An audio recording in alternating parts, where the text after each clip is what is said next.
तो नमस्ते दोस्तों, ओम वर्ल्ड में। तो दोस्तों, जैसे कि आपको पता होगा कि रशिया यूक्रेन की लड़ाई चल रही है, तो उसके ऊपर मैं देख देख के आपको उसके कुछ विचार बताने वाला हूँ। वर्ल्ड वॉर 2 का जितनी ज़्यादा खतरनाक चीज़ हुई थी, इस बार वो हो रही हैं। जैसे कि इस बार इंडिया की राजधानी है दिल्ली, चीन की राजधानी है बीजिंग, रशिया की राजधानी है मॉस्को, वैसे और कहते हैं स्वीडन की राजधानी है स्टॉकहोम, यूनाइटेड स्टेट्स की राजधानी है वॉशिंगटन और पेरू की राजधानी है लीमा, और वैसे यूक्रेन की राजधानी है कीवी। खाने वाली कीवी नहीं, शहर है कीवी, है ना। तो जो राजधानी है कीवी, उसमें एक मिसाइल हमला हुआ है, जिसको आपने न्यूज़ में देखा ही होगा। एक ऊपर से मिसाइल ऐसे नीचे गिरती है और वहाँ पे बहुत ज़्यादा खतरनाक ब्लास्ट हो जाता है, बहुत ज़्यादा खतरनाक। देखिए, वर्ल्ड वॉर मतलब कि इतना खतरनाक सीन हो सकता था, मैंने कभी सोचा नहीं था। मैं सोच रहा था कि बात बात में नहीं पड़ जाएगी, ऐसा कुछ होगा नहीं, पर जैसा हो रहा है वो उससे ही जा रहा है। और अभी न्यूज़ में आया है कि रशिया के 50 फौजी 50 सोल्जर्स मारे जा चुके हैं, किल्ड हो चुके हैं। मतलब कि यहाँ पे यूक्रेन के लोग नहीं मर रहे, रशिया के भी लोग मर रहे हैं। मतलब कि लोग नहीं, वहाँ के फौजी। इतना ज़्यादा खतरनाक, और 50 पीपल्स, है ना। और देखिए, जिस समय लड़ाई होती है, बहुत सी जगह हम अपने छुपने के लिए बनाते हैं। जैसे जो यूक्रेन है, उसने अपने नीचे अंडरग्राउंड में इतने सारे बंकर्स बना लिए थे वॉर से ही पहले, कि अभी साइक से ज़्यादातर लोग तो साइक से चीज़ें खरीद के उसके अंदर नीचे बैठ गए हैं। अभी आपने छोटी सी वीडियो न्यूज़ में देखी होगी, आज तक रिपब्लिक भारत पे, कि वहाँ पे एक आदमी है जो अपना फ़ोन लेके ऐसे वीडियो बनाता है। वो बंकर बहुत बड़ा है जिसके अंदर लोग भरे हुए हैं। मतलब कि ऐसा कभी मैंने सोचा नहीं था कि वॉर ऐसी भी होती है, क्योंकि मैंने अपने जीवन में कभी वॉर नहीं देखी, है ना। और इतना ज़्यादा खतरनाक सीन कि लोग बंकर के अंदर छुप रहे हैं। बंकर, अगर आपको नहीं पता हुआ, तो बंकर ये होती है कि हम ज़मीन को नीचे से खोदते हैं, ऊपर से कवर कर देते हैं, नीचे अंडरग्राउंड जगह होती है जिसका नाम बंकर होता है, जहाँ के अंदर हम आराम से रह सकते हैं, उसको कहते हैं बंकर। और लोग वहाँ के बंकर में तो छुपे हैं, पर लोग इतना ज़्यादा खौफनाक डरे हुए हैं, इतने ज़्यादा डरे हुए हैं, क्योंकि अगर आप न्यूज़ में देखेंगे ना, तो फिर वहाँ पे एक आंटी जी हैं जो एकदम रो के गया, मतलब कि रो के कुछ यूक्रेन या रशिया की भाषा में कुछ बोल रही होंगी। तो उनका जो कहने का स्टाइल और मतलब कि वो जिस तरह से रो के बोल रही थी ना, मुझे लग रहा था कि इनको बहुत ज़्यादा हो रहा होगा, क्योंकि वहाँ पे इतना ज़्यादा हमले हो रहे हैं, इतना ज़्यादा कुछ हो रहा है जो होना नहीं चाहिए। और डर के साथ तो ये भी बात आती है कि हम किसको सपोर्ट करें, किस कंट्री को सपोर्ट करें। तो फिर जो यूक्रेन के राजपूत हैं, यूक्रेन के राजदूत, मैंने भूल जाता हूँ, क्योंकि राजपूत और राजदूत में ना बस उसमें द है, उसमें प है ना। तो फिर वहाँ के जो राजदूत हैं, उन्होंने इंडिया में आके कहा है कि इंडिया को यूक्रेन की मदद करनी चाहिए, इंडिया को यूक्रेन की मदद करनी चाहिए। पर उनको यह नहीं पता कि इंडिया हमेशा शांति कुंज रहता है, और इंडिया हमेशा शांति चाहता है। जिस समय वर्ल्ड वॉर 2 चल रही थी ना, उस समय 3 देश थे जिन्होंने यूरोप के किसी भी कंट्री का साथ नहीं दिया। स्पेन, स्वीडन, स्विट्जरलैंड, इन तीनों कंट्रीज ने किसी भी कंट्री का साथ नहीं दिया उनमें, है ना। और आज के समय में वो ऐसा ही है इंडिया, जो मुझे लग रहा है किसी का साथ नहीं देगा, क्योंकि हम भारतीय लोग हमेशा शांति चाहते हैं। इसलिए हमने वाइट कबूतर उड़ाए थे, वाइट पिजन्स हमने उड़ाए थे। इसलिए मुझे तो लगता है कि इंडिया किसी को सपोर्ट नहीं करेगा।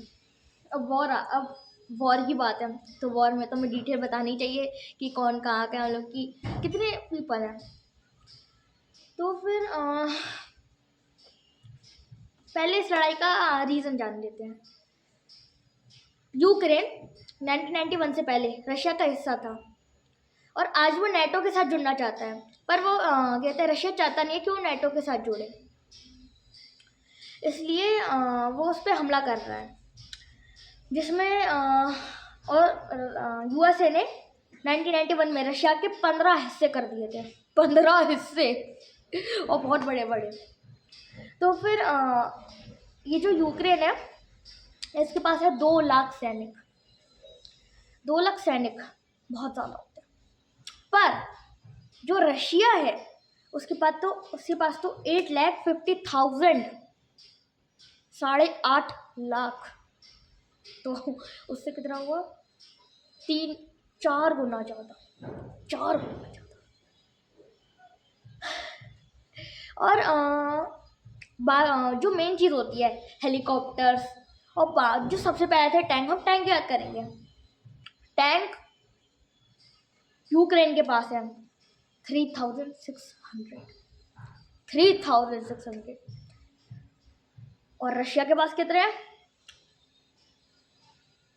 1,200। और ऐसे ही मतलब कि बहुत सारी चीज़ है। वाटर और कहते हैं हमारी जो पनडुब्बियाँ होती है, रशिया के पास है 70, यूक्रेन के पास एक भी नहीं है। और अब इन दोनों कौन कौन कंट्री किस किस को सपोर्ट कर रही है, सबसे ज़्यादा मेन बात होती है कौन कौन कंट्री किस किस को सपोर्ट कर रही है। यूक्रेन को सपोर्ट कर रही है USA, Britain, Italy, Germany, France. ये 5 कंट्रीज यूक्रेन को सपोर्ट कर रही हैं। और रशिया को कर रही है बेलारूस, मतलब कि पाकिस्तान। 1991 में रशिया जिसके खिलाफ गया था आज वही उसके साथ है ना। पाकिस्तान, एशियन कंट्रीज, और लास्ट में आता है चाइना। इनकी दोनों कंट्रीज के साथ ये लोग हैं। और बहुत सारी चीज़ें जिससे हम लोग गुजर रहे हैं। यूक्रेन के लोगों को बहुत सारी चीज़ों का सामना करना पड़ रहा है। पर जो इंडियन लोग हैं वहाँ पे 20,000 इंडियन लोग हैं यूक्रेन में, जिनमें से 90% लोग डॉक्टर की MBBS की पढ़ाई करते हैं। और बाकी बहुत से लोग बिजनेस करते हैं, और बहुत से लोग कुछ ना कुछ करते हैं, है ना। और रशिया में 19 यूक्रेन से 1,000 कम है। और ये लड़ाई धीरे धीरे से कम कैसे होगी? इसको हमें बातों से निपटाना चाहिए था, पर रशिया यूक्रेन से अपना बदला ले रहा है। उसने उसके 3 हिस्से करने की सोची, 3 हिस्से कर दिए। अब आप सोच रहे होंगे भाई 3 हिस्से कब कर दिए, कुछ तो हुआ ही नहीं। मैं बताता हूँ ना आप रुको जरा, सब्र करो। जो डोनेस्टिक, लुहांस्क दोनों ही यूक्रेन के ईस्टर्न साइड्स हैं, ईस्टर्न स्टेट्स हैं। उनका 30%, लुहांस्क का 30%, डोनेस्टिक का 30%। रशिया ने एक अलग कंट्री बना दी है। और देखिए 2 हिस्से हो गया। आप सोचोगे भाई तीसरा हिस्सा कौन सा? तीसरा हिस्सा तो खुद यूक्रेन है। जब 3 हिस्से की बात होती है ना, 2 हिस्सों की बात होती है। जितने भी हिस्से होते हैं पर एक हिस्सा खुद वो कंट्री होती है, एक हिस्सा खुद वो कंट्री होती है। और अभी बहुत सारे हमले हो रहे हैं जिनमें वहाँ के लोग बहुत ज़्यादा घबराए हुए हैं। जिनमें से अभी वहाँ पे यूक्रेन की एक बिल्डिंग के ऊपर रशिया ने मिसाइल हमला करा है, जिसमें वहाँ की एक बिल्डिंग नीचे गिर चुकी है। और वहाँ की 90% पॉपुलेशन वहाँ के वेस्टर्न साइड से जा चुके हैं। ईस्ट, नॉर्थ, साउथ, इन तीनों जगहों से रशिया ने यूक्रेन को घेर रखा है ना। और मतलब कि जहाज़, मतलब कि ऊपर एयर अटैक से, ग्राउंड अटैक से और वाटर अटैक से, तीनों जगहों से घेर रखा है। 3 जगह। अब यूक्रेन जीतेगा, यही रशिया जीतेगा, ये तो आगे का समय बताएगा। क्योंकि कभी कभार चींटी भी हाथी को मार देती है या हाथी चींटी को मार देता है। अभी तो ये भी नहीं पता कि चींटी जीतेगी हाथी जीतेगी। तो दोस्तों मेरी ये वाली वीडियो थी हैप्पी बन, नीचे लाइक कर दीजिए, सब लोगों को शेयर करवा दीजिए ताकि सबको पता चल जाए कि मैं जो न्यूज़ बता रहा हूँ वो कैसी है। और अभी मैं आपको दिखाता हूँ कुछ न्यूज़ रिपोर्ट्स। देख ली तो नीचे लाइक कर दीजिए, शेयर कर दीजिए, सब लोगों से सब्सक्राइब करा दीजिए। Bye bye.